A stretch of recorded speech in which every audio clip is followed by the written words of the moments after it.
Instructions. You will hear a number of different recordings, and you will have to answer questions on what you hear. There will be time for you to read the instructions and questions, and you will have a chance to check your work. All the recordings will be played once only. The test is in 4 sections.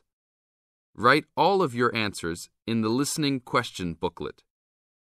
At the end of the real test, you will be given 10 minutes to transfer your answers to an answer sheet. Now turn to Section 1 of your booklet. Section 1. You are going to hear a conversation about renting an apartment. First, you have some time to look at questions 1 to 6.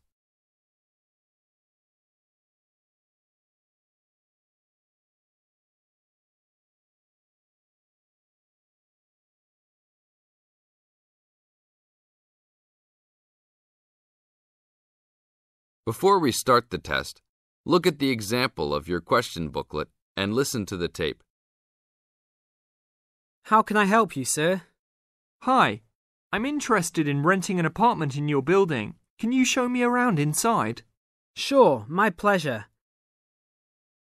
In the tape, the man says he is interested in renting an apartment in your building. Therefore, the word apartment has been written down. Now, we will play the recording. Now listen to the tape and answer questions 1 to 6. How can I help you, sir?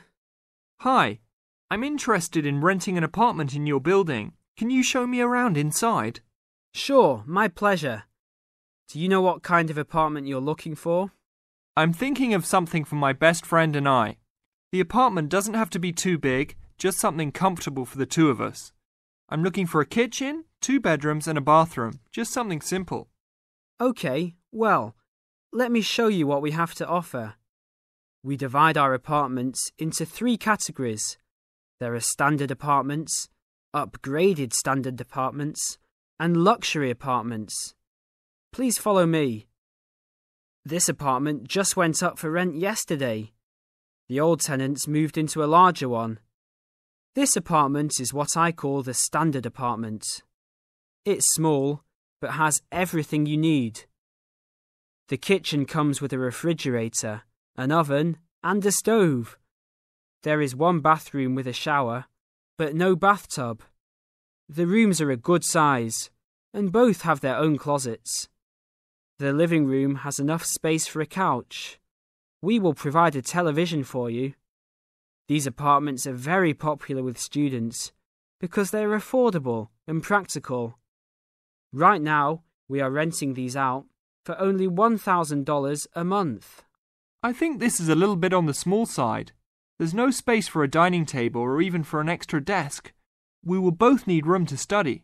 If there are guests over, we hope to be able to have a dining table big enough for at least 4 people. Do you have anything slightly larger? Maybe just an apartment with a bigger living room? Well, let's take a look. Right now, we also have an opening for a luxury apartment. This apartment is larger. It has 3 bedrooms, and all 3 are larger than the last one. And there are 2 bathrooms, and all have bathtubs. The kitchen is also larger, and come with an additional dishwasher and freezer. The living space has plenty of space for a dining room. How much is the rent on these apartments? These are more expensive, usually in the $2,500 range. Don't forget that there is an additional bedroom, so you could find another roommate to lower the cost. I think that's a little bit on the expensive side. We don't really have the time to find another roommate, so it's probably better to stick with the 2-bedroom places. Is there anything between these 2? Come with me. I can show you this apartment right now. But there are people living in it. There are no more of these kinds of apartments available at this moment. But if you decide that you like it, I can put you on the waiting list. And as soon as we have openings, you will be contacted. Sure, let's take a look. This is the upgraded standard apartment. As you can see, it's larger than the other 2-bedroom apartment, There are 2 bedrooms and 2 bathrooms, one in each room. The living room comes with a television, but no furniture. The kitchen is around the same size as the other smaller apartment. The basic difference is the additional bathroom and larger living room. These rent for around $1,400. Now look at questions 7 to 10.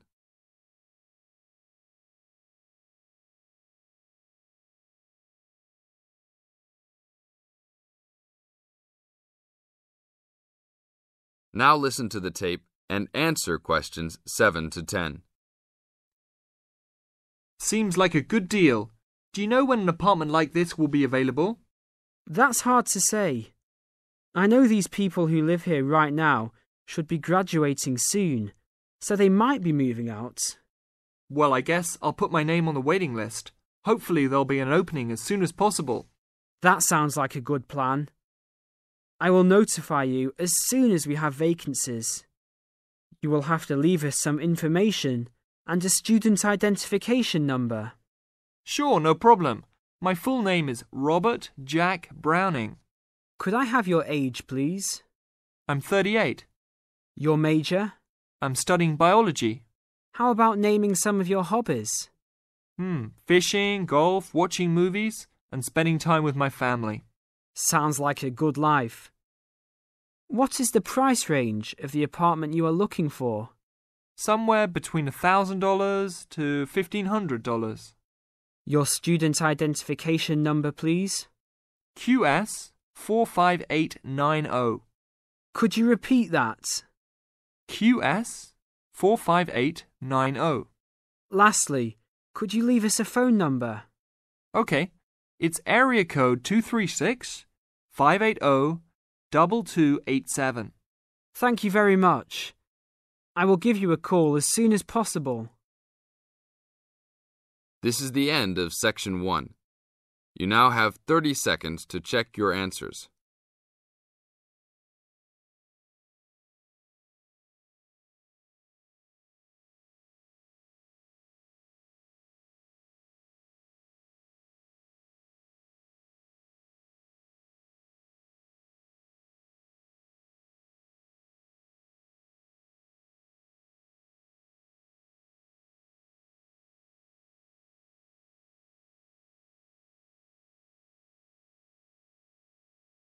Now turn to Section 2. Section 2. You are going to hear a lecture about the Miners Hotel. First, you have some time to look at questions 11 to 14.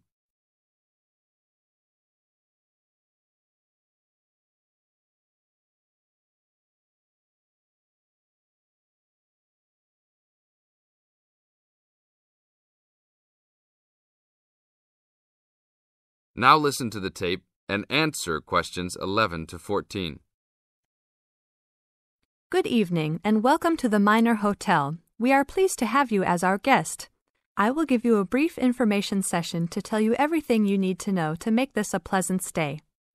The Miner Hotel was built in the 1850s, during the Gold Rush period, also nicknaming our state the Golden State.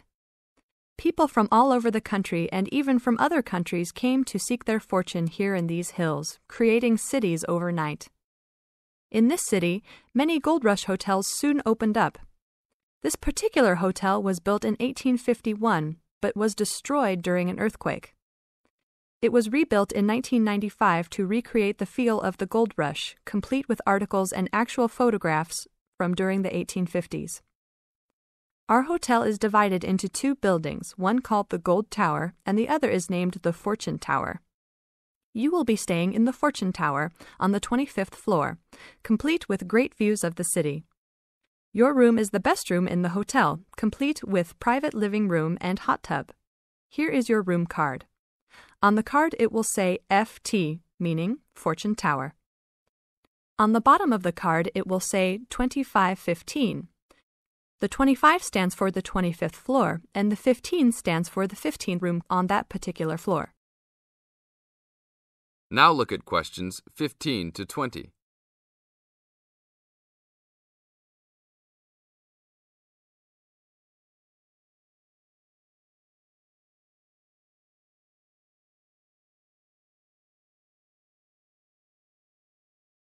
Now listen to the tape and answer questions 15 to 20. There are emergency exits in both towers of the hotel. They are located on the south side, opposite the elevators. Please use these in case of a fire or other emergency. We have some special events happening this week. Our Miners Diner is offering a special Miners Buffet dinner this Friday and Saturday for only $20 per person. This special includes all food, not including drinks and alcohol, and shows for the night. The buffet will be available from 5 to midnight. Because of the historical significance of our hotel, there are some special rules. The first rule is that there is no smoking allowed anywhere in the building, not even in your own room. This is not only to ensure the safety and health of our guests, but also the furniture and pictures can be easily damaged by smoke and other harsh treatment. Please remember that there are items of furniture over 100 years old here, so respect the rules by not smoking. Secondly, please do not take pictures using a flash of any of the drawings and paintings in the rooms or hallways, as they are old and fragile. We are doing our best to preserve a national treasure, so please help us in doing so. Lastly, you will only have one set of towels and bed sheets per 3 days. This is to conserve the water supply, as there are frequent droughts this high up in the hills. If there are any further questions, the staff of the hotel will be available to answer your questions. In the event that no one is able to answer your questions, I will also be available from 8 a.m. to 5 p.m. each day in the concierge. I hope you enjoy your stay here with us. Thank you very much. This is the end of Section 2.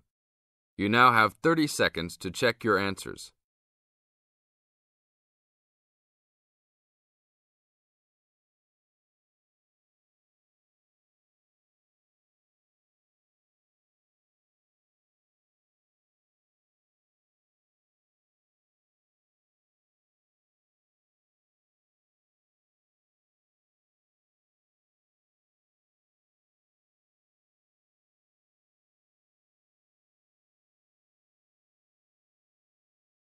Now turn to Section 3. Section 3.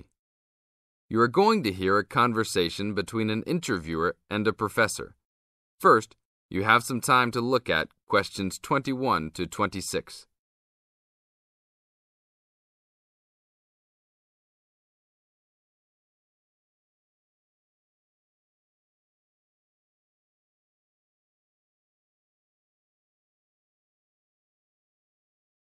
Now listen to the tape and answer questions 21 to 26.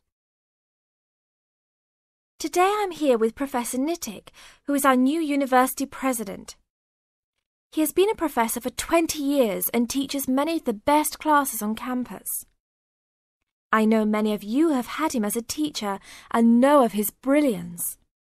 Good morning, Professor Nittick. Thank you for stopping by the student station. Thank you for having me here. It is always great to get to meet many of the students who are involved with our school. I haven't been here since 2 years ago. Yes, I remember at that time you were still teaching every semester. 2 years later, you're only teaching every once in a while. But it seems like you are still always busy. The administration world is just as busy as the teaching world for you. How do you stay in touch with the university, even with the change in your everyday duties? I try to stay in touch with what is popular with the university students. I usually spend time with as many students as I can. They usually give me insight into what the new concerns and beliefs are for the new generation. On top of that, I try to be as youthful as I can. I consider myself to be youthful, at least for my age. So I always have a good time and try to stay young. I try my best to not just be a teacher, but also participate in university life.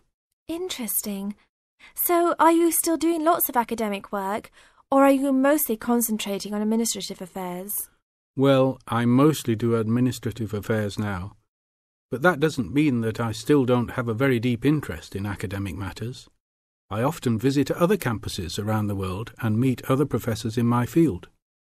I learn the most by travelling and seeing the different places of the world and the different fields of thought. I even did a television programme last month in Manchester.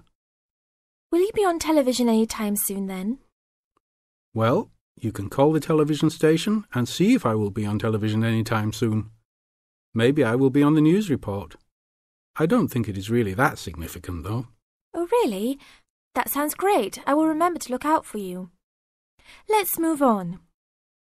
With all your busy travelling recently, how do you find time for your personal life? I try to keep my university life separate from my personal life. Sometimes it's hard to find time to just take my wife and 3 kids out for a family dinner, but usually we all manage to get together every few days. I'm taking a few weeks off next month to take my family down to South America, to Brazil for a few days. I can't wait to just sit on the beach. Wow, that sounds like a wonderful trip. Professor Nittick, could you tell the audience a little about what goes on in an average day of a university administrator? An average day? Oh, I don't think there is such thing as an average day for me. The last few weeks I've been travelling all the time. I can be in Los Angeles in the morning and in New York by the afternoon and back to Los Angeles by the evening. Sometimes I will spend the whole week at a new university, showing the new administrators the ins and outs of running a university. Sometimes I can spend the whole day in the office on the phone, so there really is no average day for me. I guess that is because I do so many different tasks. Sorry to let all the viewers down, but that is the plain truth. Now look at questions 27 to 30.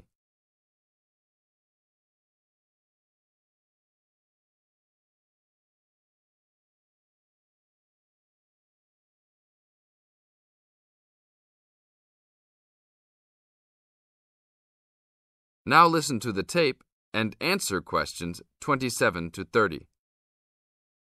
Well, I guess I can sum it up for them. You are a busy man. That is probably a good description. So, are there any immediate plans for the coming few weeks? Well, I'm in Los Angeles for the next 2 days, and then I fly to Colorado to meet a new prospective professor for our university. I will be in Colorado for about a week. Then I go to Japan for the next 10 days to meet with our university branch in Japan about record sales there. After that, I return to Los Angeles for a week, just in time for the graduation of the class of 2001. There you have it, my next month's schedule. Thank you very much, Professor Nittick. I always enjoy having you on our show. We hope to have you back on our show next time. This is the end of Section 3. You now have 30 seconds to check your answers.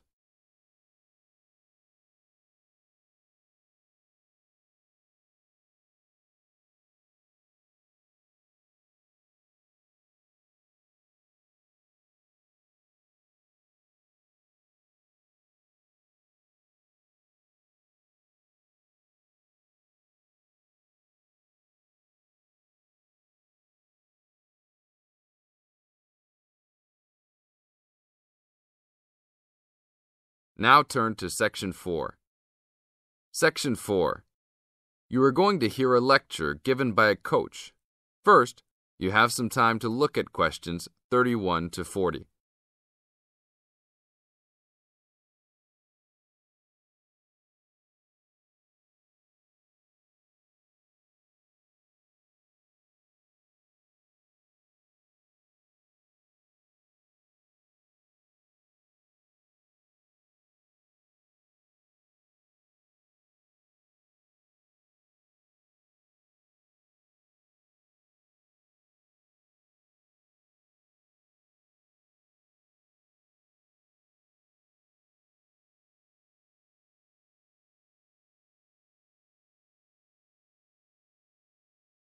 Now listen to the tape and answer questions 31 to 40.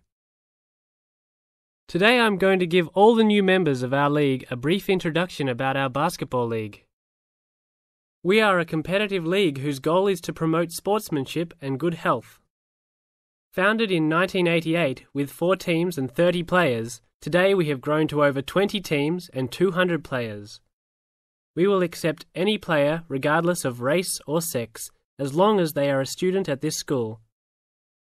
There is no maximum age. As long as you are still fit, you can play. But we do require all players meet the minimum age standard, which is 20 for woman and 18 for man. We expect the best behaviour out of all the players, whether male or female. Hopefully, you will all enjoy the upcoming season and make new friends with your teammates and coaches. Our final date of registration is October 11th. If you have any friends or family that are still interested, don't forget to remind them to register by this date. After October 1, there is a late registration fee of $20 on top of the $200 membership fee. The membership fee includes a team uniform, gym usage fees, and referee fees. All the coaches in our league are volunteers, so please be respectful and don't yell at them if they don't know everything. Please attend your first team meeting on October 15. This will be an important event to get to know your teammates and coaches. The first practice is scheduled for October 18. Please call ahead if you know you can't make it. Our league schedule is as follows. There will be practice every Tuesday and Thursday, and games every Saturday morning. This is gym time that is included in your membership fees. Your coaches and the rest of the team can arrange any extra practice times. Practices are from 7 p.m. to 9 p.m. and games are from 9 a.m. to 11 a.m. Please plan on making all your practices and games. We realize that all the players are also mothers and fathers, students and workers, yet at the same time it takes commitment to create a good basketball team. There are some rules that everyone in the league must abide by. First, please be on time to your games. If your team is more than 10 minutes late, you will be forced to forfeit the game. Second, please wear appropriate basketball shoes for all practices and games, as shoes other than these may damage the gym floor. Third, be respectful to the referees. Any inappropriate actions or gestures will result in an ejection and a fine from the league. Last, the most important thing is to have a good time. If you are not enjoying yourself, then you are missing the point of basketball. See you all at the games next Saturday. This is the end of Section 4. You now have 30 seconds to check your answers.